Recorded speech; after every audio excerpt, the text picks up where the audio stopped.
Okay, the American War of Independence, 1776 to 1783. This is part two of the two lectures concerning the American War of Independence. So far in part one, we covered the strengths and weaknesses for both the British and the Americans, and then we had a discussion about how the Second Continental Congress was acting as a national government during the war. What part two is now going to handle are the major battles and the major campaigns of this war. But also the treaty that ends the American War of Independence. And when we're talking in this lecture, we're going to first focus on the early phases of this war, and then we're going to talk about some very important battles, such as the Battle of Trenton, the Battle of Saratoga. Then we'll talk a little bit about the winter at Valley Forge for the Continental Army, and then finish it out by talking about the Battle of Yorktown. And here's kind of a brief overview of the combat zones. And you can see we've already talked about Lexington and Concord up here in Massachusetts. We already talked about Bunker Hill. We're going to focus on Trenton, Saratoga, and Yorktown. And again, the way we're going to approach this is we're going to talk just briefly about the early phases of this war, then get into some of the more specific battles. You can see on this map kind of what happened after the Battle of Bunker Hill and General Washington taking command of the Continental Army. To put it bluntly, guys, it did not go well in 1775 and early 1776 for the Continental Army and for General Washington. The early phases of this war were characterized by just constant defeats of the Continental Army and constant retreats of the Continental Army. Washington's Continental Army will be pushed out of Massachusetts. It'll be pushed out of Connecticut and out of New York, eventually having to take refuge by the winter of 1776 across the river from New Jersey in Pennsylvania. And you can see on the very bottom of this map here. So I want you to understand that the early phases of the war went horrible for the Continental Army, for General Washington, and for the American cause in general. It looked as if, heading into the winter of 1776, that everything was going to be lost. And it's at this point that something very important happens. The early phases of this war and the results of it led General Washington to a few conclusions. He comes to a few realizations during this early phase of the war. He realizes that his Continental Army, which is not very well trained, it's not a professional fighting force at all. He realized that his army could not defeat the British Army in a normal pitched battle, on a wide open battlefield, going toe to toe, slugging it out with the British. He realized that his army was simply not going to be able to do this. But he also came to the realization that the American cause, in this war, the lightning rod for the American Revolution was the Continental Army. And he realized that so long as this army remains alive, so long as it is still in operation, then the American Revolution is still alive. And so realizing these two things, that his army is the lightning rod for the whole revolution, and realizing that his army cannot defeat the British on the open field of battle, this led him to his third realization, that he must wage this war, tactically speaking, different than he would like to. Essentially, what he's going to have to do then in this war is that he is going to have to adopt a strategy of evasion. He's going to have to outmaneuver the British. He's going to have to evade the British. Many times he will have to retreat from the British, and essentially he's going to have to wait until the British make mistakes. And when they make mistakes, that's when he'll hit them. So you see these realizations that Washington comes to because of the just how poorly the war effort was going in the early phases. He's now going to embark on a strategy of evasion until the time is right to score a big victory. Okay. And again, by the winter of 1776, most Americans would have agreed that come the spring of 1777, it's all going to be over. Washington, however, has different ideas. And so now I want to talk about the first kind of important battle in 1776 worth knowing, and this is known as the Battle of Trenton. It took place in December of 1776 in Trenton, New Jersey. And you can see on this map again, way down here at the bottom, that Trenton sits just across the river from Pennsylvania, where Washington's army was encamped. And in the winter of 1776, Washington decided he was going to launch a surprise attack against the British garrison in Trenton, New Jersey.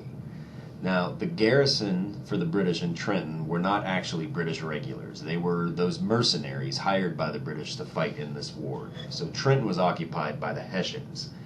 And they had just had one giant Christmas party on December 25th. Washington's going to launch this attack the next morning on December 26th. The reason I tell you all this is that when Washington attacks, the Hessians in Trenton are obviously not going to be prepared. Most of them are going to be asleep, either that or most of them are going to be severely hungover. And so this Battle of Trenton, this is where we get the famous painting of Washington crossing the Delaware River in the early morning hours of December 26th. Once he had moved his army across the river, he then positioned his army surrounding the city of Trenton, and in the early morning hours on December 26, 1776, the Continental Army attacked, catching the Hessians completely off guard. The battle was over in minutes,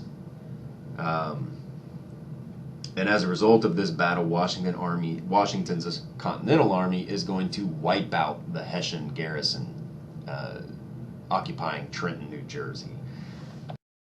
Here's another view. This one has a drum this time. So this Battle of Trenton was a pretty significant battle for a couple reasons. You have to remember, like I told you earlier, that 1776 was a really bad year for the Continental Army and a really bad year for the Americans. By December of 1776, Philadelphia is occupied by the British, New York City is occupied by the British, and Boston is occupied by the British. And a lot of Americans thought, this is it, it's all over come spring 1777. But then you hear about Trenton. And it was such a lopsided victory for the Americans that it greatly improved the American morale at a time when it was severely needed. And it improved American morale so much that it meant that the war was going to last at least one more year. That it showed the Americans that the Continental Army was still alive, it was still an effective fighting force, and the Battle of Trenton raises morale at a time when it's badly needed, but it also meant that we were going to get at least one more year of this war. Now, it all may go to hell in this next year, but the war is going to continue for at least one more year, and that's why the Battle of Trenton was significant. Okay, the second battle I want to talk about here, a very, very important battle that occurs in 1777. It's known as the Battle of Saratoga. Now, if you don't know where Saratoga is, here's a map that shows you where Saratoga is located. It's located in upstate New York. And just real briefly, let me kind of give you an explanation of how this battle came about. In the spring of 1777, after the Battle of Trenton, the British, in the springtime are when these armies will operate mostly, or tend to operate during the springtime. And in the spring of 1777, the British had come up with a plan to sever the New England colonies from the rest of the American colonies in the hopes that this would squash the rebellion and it would all be over. So the plan here for the British in 1777 was to march a very large army from Canada south through New York, while at the same time another British army from New York City would march north, and the idea is they would link up and sever the New England colonies from the rest of the colonies. Now the problem here, and the way this battle came about, is that operating out here in this area was General George Washington's Continental Army. And Washington decided that he would divide his army and send a portion of it into northern New York to engage this British army. The rest of Washington's army would act as a distraction for this British army. And so what you wound up here with was a large portion of the Continental Army moving north into New York State, while a British army was marching south. And these two armies met at Saratoga, New York. Now, the commanders at this battle, for the Americans, it wasn't even George Washington. Remember, he stayed down in New Jersey and Pennsylvania to distract that other British army. So in command of the Continental Army that went north, he put a very trusted advisor and a very trusted friend, Horatio Gates. Commanding the British at this battle was a man by the name of John Burgoyne. His nickname was Gentleman Johnny. He was a very hoity individual. He did not have much respect for the Continental Army. He didn't think they were worth much. And he just generally looked down upon the Americans as a whole. His army was made up mostly of mercenaries, and it actually was going to be outnumbered here by Gates's army. Not to mention, Gates got to the area first and was able to pick the battleground in which he wanted to engage Burgoyne's army. What does all this mean? What does Burgoyne's undermanned reliance on mercenaries and fighting on a field battle that doesn't benefit him? All of this spells defeat. And that's exactly what happened here.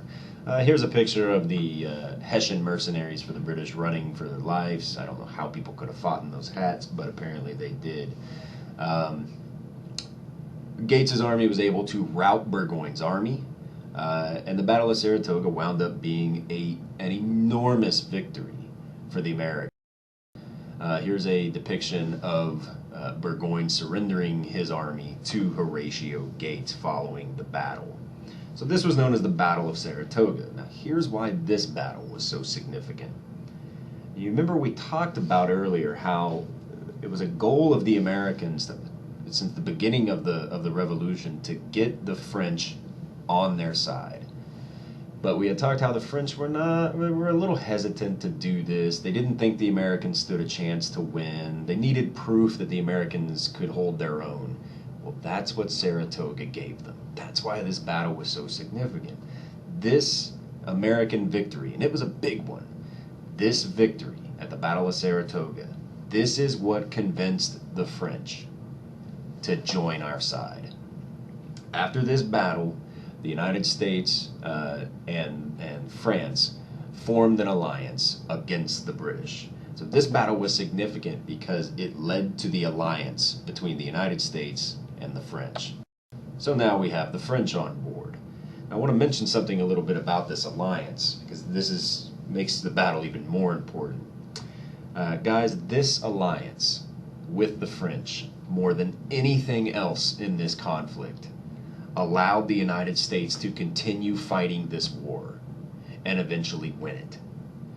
This alliance with France, brought about by the Battle of Saratoga, this is what tipped the scales in this war against the English. That's why this battle is so significant. It is what's going to tip the scales against the British because it's going to lead to the alliance with the United States and the French. After the alliance is formed, France begins raising its military, preparing its navy, and they are now in the conflict. In the meantime, what the United States Continental Army has to do is hold out. It needs to hold out until the French can get here. And this is where we find the famous story of Valley Forge, in which the Continental Army, in the winter of 1777-78, went into winter quarters at a place known as Valley Forge. Now, if you don't know where Valley Forge is, it's just outside of Philadelphia. Philadelphia, though, in 1777, is occupied by the British. George Washington chose Valley Forge, which is up here in the center of this map, right towards the top. He chose Valley Forge because of its proximity to Philadelphia. He wanted to remind Americans in Philadelphia that the Continental Army is still alive. It's still kicking. It's still there. What happened, though, at Valley Forge was a very brutal winter. This was one of the coldest winters on record, and Washington's army was going to be very undersupplied and undermanned. It was so cold, they did not have proper supplies, did not have enough food. Desertion of his army within his ranks was rampant. It was awful. Forge, very cold, just miserable. And he tried to do everything he could to help his men, but there was very little he could. The one thing he did do, and this is why we're focusing on Valley Forge, this is where that foreign military advisor that we remember, his name was von Steuben. This is where he plays his pivotal role here in the American Revolution. This is where he showed up. And he took what Continental Army existed at Valley Forge and he began training them. He began drilling them. And what he did at Valley Forge was he turned the Continental Army into a professional, effective fighting force. And so this is why we're talking about Valley Forge, because the army that went into Valley Forge was very different than the army that came out of Valley Forge. The army that went into Valley Forge was not well trained. It was filled with a lot of people that were not as committed to the cause, because during the winter of Valley Forge, hundreds of them would have deserted. And it was filled with a lot of weak individuals, either from wounds or from sickness. But the army that came out of Valley Forge, what you had now was a very strong, very tough, and well-trained professional army. It wasn't very big, but it was very different than the army that went in. And so what happened at Valley Forge was significant because it allowed the Americans to keep fighting the war and keep going until the French could get to North America and help. So while the story of Valley Forge is one that we all know, and it usually just lives in legend and things like that, it was actually a very important moment in understanding how this war played out. It allowed the Americans to keep fighting, to hold on, until the French could finally arrive, which was going to take time. All right, the last battle I want to talk about is the battle that ultimately seals the fate of England in this war. It takes place in 1781. By the time we get to 1781, the French are involved in the conflict. They are French soldiers in North America. The French Navy is operating off the coast of North America. So things are very different by the time we get to 1781. And the battle I want to talk about is known as the Battle of Yorktown.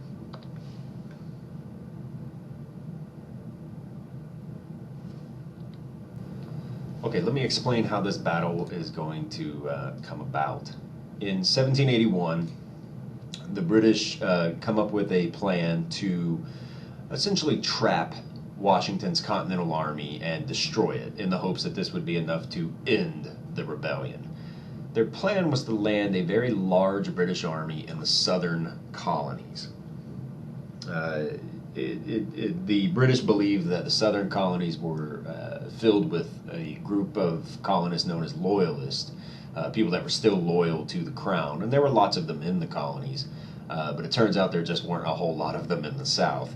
But the British are going to land a very large army in the southern colonies, and the intention of this army is to march them north, while at the same time armies for the British in places like Pennsylvania and New York are going to force George Washington's army south. And the idea is that they'll trap him somewhere in Virginia and destroy his army and end the rebellion. Now, what we have happen here is that the British army in the southern colonies, this one that lands here, it was hoped by this army that it would be able to be resupplied by the people in the southern colonies, but it turns out that didn't happen. They overestimated how many loyalists were in the southern colonies, and so as that army began moving north, the commander of this army, I'll show you a picture of him here in a second, realized that as he moves north, his army is going to need to be resupplied. And as he moved from North Carolina into Virginia, he quickly realized the best place to get resupplied would be to go to the coast, where the British Navy could resupply him or move his soldiers if need be. The commander of that British army in the southern colonies, his name was Lord Cornwallis. I'll show you a picture of him in a second. I'm still setting up the battle for you here. So as Cornwallis came from North Carolina into Virginia, he realized he needed to get to the coast. So he makes this big right turn and heads to the coast. Now when he gets there, you can see on this map, here comes the Continental Army swooping in behind him. Here's Washington's Continental Army. They swoop in behind him and they trap him at a coastal town in Virginia known as Yorktown. Now, at first, Cornwallis is not too worried about this. He knows that the British Navy can just come down and resupply him, or even move his soldiers off of the peninsula. But what happens is that as the British Navy comes down to resupply him and reinforce him, that Navy is defeated just off the coast of Virginia in a naval engagement with the French Navy. And so now Cornwallis and his big lumbering army is trapped at Yorktown and completely surrounded. So that set up the battle. The commanders of the battle were, of course, George Washington for the Continental Army. For the British, there he finally is. That is Lord Cornwallis, a very competent commander. He just made a few mistakes here, and he's trapped. For days, both sides are going to exchange artillery fire, and after about 5 days, Cornwallis realized that he was not going to be resupplied, he was not going to be reinforced, and after 5 days of the siege, Cornwallis surrendered Yorktown and surrendered his army, and that was the Battle of Yorktown. Now, this painting depicts the surrender at Yorktown in Virginia of 1781. It's kind of interesting. This picture depicts, you can see Washington is actually in the background. The man in the foreground on horseback was actually Alexander Hamilton. He accepted the surrender, Cornwallis's sword. Cornwallis refused to go to this ceremony. He was so upset, so distraught. He could not believe what just happened. Today you can see that sword and the surrender flag in the Smithsonian American History Museum in Washington, D.C. There's the surrender flag that flew over Yorktown, and there's the sword that was surrendered to Alexander Hamilton as kind of a symbolic surrendering of the army. So Yorktown is a gigantic victory for the Americans. And for the British, this battle, and for the soldiers that surrendered here at Yorktown, this was just unthinkable what had just happened. And when the British marched out of their defenses at Yorktown, the British band played a tune known as "The World Turned Upside Down." And you can see the lyrics here of this song, and it kind of just illustrates just how the British they just could not come to grips with what had just happened. They had just been beaten by a redneck farmer from Virginia. It was just unbelievable to them. Nevertheless, the Battle of Yorktown, huge victory for the Americans. We, of course, from Hollywood movies, know who the real hero was of Yorktown. It's, of course, Mel Gibson. That's a bad joke. All right, why is this battle significant? Why is the Battle of Yorktown significant? This battle was significant because this was the battle that convinced the British that the war was not worth it. You remember we talked about one of the weaknesses the British will have in this is that they will become divided at home, and this battle is what really divided them. This battle convinced the British that the war was not worth it, that victory in this war is not achievable, and as a result of this battle, the British people began putting pressure on their government to get out of the conflict. And so that's why the Battle of Yorktown is so significant. It's kind of the moment that we won our independence.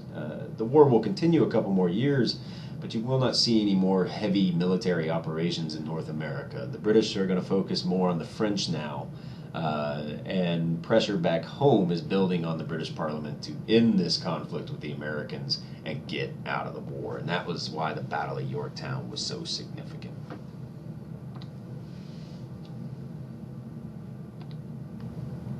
Okay, so just real quick, I want to kind of talk about the treaty that ended this war between the British and the Americans. We know that the Battle of Yorktown occurred in 1781. The war continued for a couple more years, but in terms of major combat operations against the Americans, you just did not see this anymore in North America. Instead, the British focused more on trying to stem the tide of the French.